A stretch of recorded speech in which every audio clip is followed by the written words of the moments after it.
Yes, basically mpola mpola tukwaniriza ku mukutu gwaffe omuganzi ogumanyikiddwa nga Uganda mu Kamoli amanya n'eddoboozi Pampita Ntambi Kimso Zinamolo Chibweya Maksudi Junior webale kuba nti otambula naffe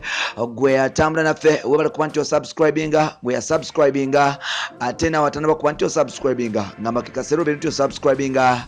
tutambule ffenna mpola mpola system za Uganda mu Kamoli amanya n'eddoboozi Pampita Ntambi Kimso Zinamolo Chibweya Maksudi Junior. Lydia Jasmine ayongedde okulumya Kenzo bw'ataddeyo ebifaananyi ku mukutu gwa Instagram ng'ali mu bukete. Lydia Jasmine ayongedde okulumya abateesi, ayongedde okulumya musajja mukulu Kenzo bw'ataddeyo ebifaananyi ku mukutu gwa Instagram n'asamula n'agamba nti owaayi nze ne Fiki bitambula bulungi system ya Uganda mu Kamoli olwadde mu kuba nti osubscribinga gwe atanaba kuba nti osubscribinga nawe yasubscribinga edda kugamba nti big up on yourself olwadde mu kuba nti otubuulira wajja osinzire okuba nti otuwuliriza n'okuba nti otulabira ne tutambula ffenna mpola mpola omukutu guli gumu Uganda mu Kamoli Pampita Ntambi Kimso Zinamolo Chibweya Maksudi Junior. You can follow me on Facebook nkozesa Ntambi Kimso then ku Twitter nkozesa Kimso 16 genda ku Instagram nkozesa Ntambi Kimso 5 nebo genda ku TikTok nkozesa Ntambi Kimso 16 webale kuba nti otambula naffe olunaku lwaleero nkuleetedde mukyala mukulu amanyikiddwa nga Lydia Jasmine oba Lydia Nabawanuka. Lydia Nabawanuka yes stage name ye akozesa Lydia Jasmine era nga wetwogerera Jasmine y'omu ku bawala abakyasinze okuba nti batrendinga n'okuba nti bakyasinze okuba nti balumya abasajja ba social media emitwe. Olunaku lwaleero mukyala mukulu amanyikiddwa nga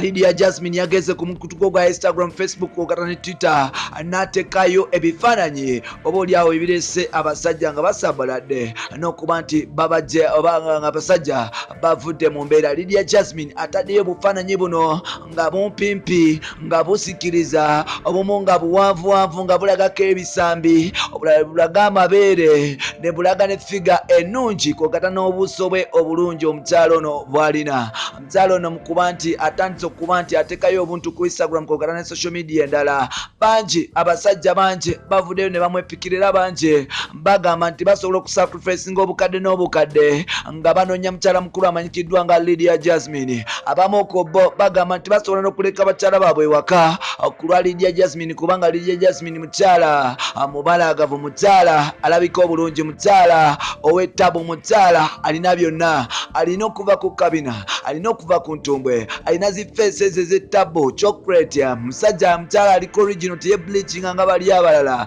Mukyala alina akabiina ke teyakajja mu fako tekali mu bituli ng'obwabalala. Abamu bagamba nti obwanwaki oba oliawo bulimu ebituli mbu aka Lydia Jasmine kali kwalaale. Lydia Jasmine yes alina amaaso ge gandege, bamuyita maaso malungi bakyalibe era nga bamuyita beere sawa mukaaga olw'okuba ebbeere lye liri sharp. Ye mwana muwala amanyikiddwa nga Lydia Jasmine. Olunaku lwaleero yavuddeyo n'ateekayo ebifaananyi eby'ettabo era nga bino byalese abantu bangi nga boogera n'okuba nti oba oliawo batandika okuyeeya omusajja mukulu amanyikiddwa nga Edrisa Msuza. Lydia Jasmine wetwogerera atandise okuba nti asetinga trend y'omu ku bakyala abakyasinze okuba nti bakonkaringa social media mu Uganda. Lydia Jasmine Spice Diana kwogata ne Musegu oba omukyala mukulu abamanyikiddwa nga Mama Busegu amanyikiddwa nga Winnie Nwagi. Winnie Nwagi ekimukonkwaringisa social media not because alina ebifaananyi eby'ettabo oba olw'okuba nti alabika bulungi, lw'okuba nti yatulaze akabina akalimu ebituli. Winnie Nwagi okuba nti alabikira mu mawulire si lwa bulungi si lwa nnyimba wabula lwakuba nti yatulaze akabina akalimu ebituli. Spice Diana bambi y'omu ku bakyala abakyasinze okubeera nti balina emibiri. Lydia Jasmine y'omu ku bo era nga mukuba nti ataddeyo ebifaananyi abantu bangi abavuddeyo n'okuba nti boogera ebigambo obaoliawo ebisongovu. Waliwo omusajja yavuddeyo n'agamba nti Lydia Jasmine ennaku zino kateekayo ebifaananyi ayagala kuba oliawo kugezaako okulumya musajja mukulu amanyikiddwa nga Edrisa Msuza. Edrisa Msuza abadde mu system za Winnie Nwagi okumala ebbanga naye ng'ate engambo zigambye okuba nti Eddie Kenzo yagana okuba nti asalawo oba atwala Lydia Jasmine oba Rema Rwana abasigaddeyo because engambo zitambiriza okuba nga engambo zigambibwa oba kigambibwa okuba nti Kenzo yayagala Lydia Jasmine before even dating Rema naye nga Kenzo teyasalawo ani gwatwala. Lydia Nabawanuka bw'atyo yasuulibwa yawo Rema nayingira systems ya Eddie Kenzo era nga Rema abadde mu system ya Eddie Kenzo okumala emyaka 6 kwe kumuzalamu n'abaana n'omwana kwalina amanyikiddwa nga Amala Musuza bambi mukyala wattu okuba nti amenyeka omutima yatandika okuba nti naye oba oliawo anonya saidize oba saizize mpolampola. Lydia Jasmine yatandikira ku Guy amanyikiddwa nga Waswa mpolampola ng'ono Waswa yali manager wa Good Life mpolampola muganda wa Bushington. Yes okuba nti afunye Waswa Bushington bwatyo yagenda mu maaso n'okuba nti oba oliawo anonya future endala mukuba nti akyanonya n'okuba nti awatanya musajja kyasobola okuba nti ayingira system z'empolampola yagenda kwewa Bushington kogatanirwa Badaba era nga Bushington yayingira system ezo mpolampola n'atandika okuba nti amufulira n'ennyimba ne collabos endala okuli Semwe okuli Miandiu okuli n'ennyimba ezikaddewo mpolampola era nga Bushington yali mu system za Lydia Jasmine okumala ebbanga mukuba nti oba oliawo Lydia Jasmine asobodde okuba nti afuna kulinnya n'okuba nti afunye ku tutumo yasobola okuba nti yasuulawo Bushington kata yeetuge Bushington kata akwedala olwa Lydia Jasmine era nga yamaliriza nga Bushington oba oliawo akolimye Lydia Jasmine teyafa ku bigambo bya Bushington yamusuulawo mu nyumba gye yamupankisiza n'atandika okuba nti alivinga obulamu bwe obulala engambo zaddamu okutambuzibwa n'okubungeesebwa nga bagamba nti musajja mukulu amanyikiddwa nga oba oliawo Edrisa Musuza yali amaze okuddamu okweddiza system ya Lydia Jasmine era nga Wanono Lydia Jasmine yatandika okuba nti avumibwa abawala abamu ku social media okuba mu team Rema era nga yagenda mu system mpolampola ku social media navumibwa abantu ab'enjawulo bantu bangi bavuba Lydia Jasmine bamulangira obwamalaya bamulangira okubeera n'amalimu n'obunnya mu kabina wanono mpolampola Lydia Jasmine teyasobola kuba nti abifaako era yagenda mu maaso n'okuba nti akola ebintu bye ne balumiriza musajja mukulu amanyikiddwa nga Eddie Kenzo okusuuza Bushington omukyala wanono ngambo zatandika okuba nti zitambuzibwa nga zigamba nti oba oliawo mukyala mukulu ono yensonga lwaki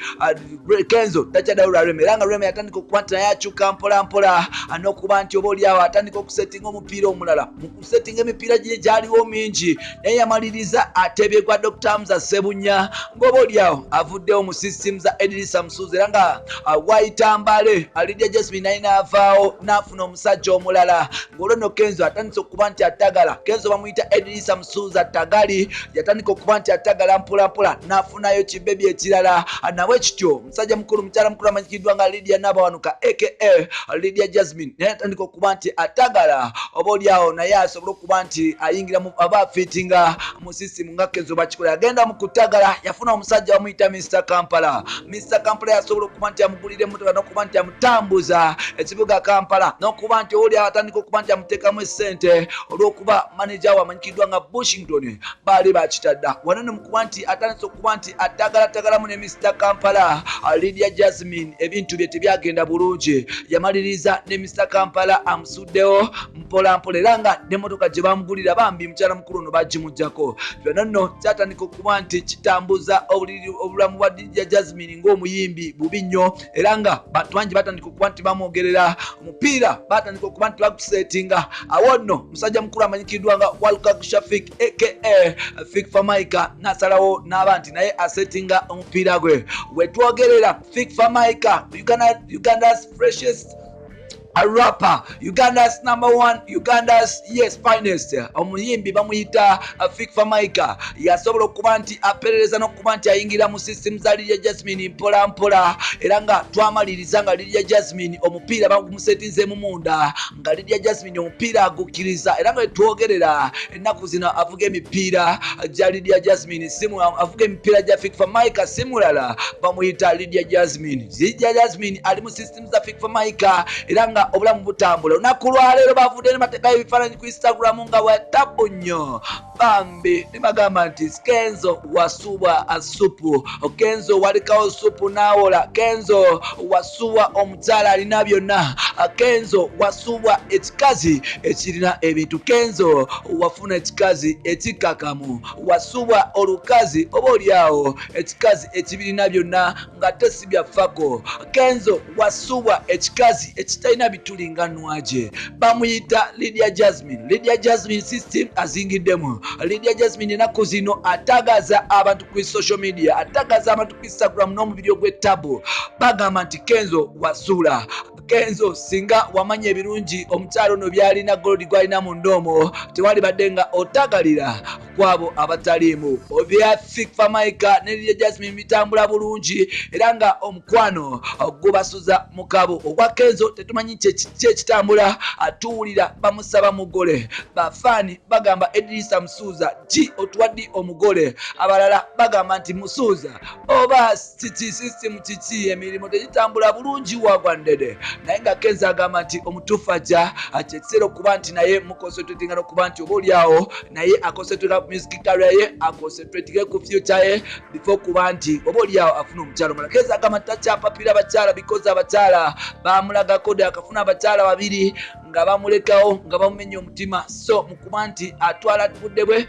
atajja kuba nti apapa kufuna mukyala mulala. Kenzo agamba nti okufuna omukyala omulala akijja mutwalira ebbanga n'akabanga okuba nti asetulinga n'okuba nti anoonya oyo omutuufu asobola okuba nti amutegera in and out, anoonya oyo omutuufu asobola okugumira ewaka n'anoonya ssente nga ye bw'ali ewakaawo n'agenda Bulaaya n'akuba emiziki gye n'akomawo ng'omukyala waali awo, ng'omukyala ono tayagala nnyo bintu bya kwegatta oba biyite sex, ng'omukyala ono yes awuliriza awa abantu ekitiibwa, ng'omukyala ono tali ku pressure na competition ya celebrity, ng'omukyala ono teyakulira mu Uganda n'okuba nti amanyi nnyo Oluganda kuba because Kenzo agamba nti bannayuganda n'abantu abamanyi nnyo Oluganda balina engamba. Ayagala kufuna mukyala mupya bwe tutukulutu nga tamanyi yadde Oluganda, nga yes nga tamanyi yadde Oluganda, nga talina bamikwano gye bangi mu Uganda. Ekitwala ekyawula Rema Namakula ne Kenzo, Eva Namulondo yakubamu Kenzo, mukubamu Kenzo yatandika okuba nti ateekawo ekijinji, yamaliriza nga obufumbo bwa munne abutadde. Kenzo ku y'ensonga lwaki agamba nti tayagala kuddamu kufuna mukyala amanyi Luganda, tayagala kuddamu kufuna mukyala ng'alina abakyala alina aba friend bunch e Uganda, tayagala kuddamu kufuna mukyala yes nga munnayuganda. Bampita Ntambi Jimso, number 1 Rich Boya, Maxudi Junior, webale kuba nti otambula naffe katukobe mu sisimu za Uganda mu Kamoli mpola mpola. Bye bye.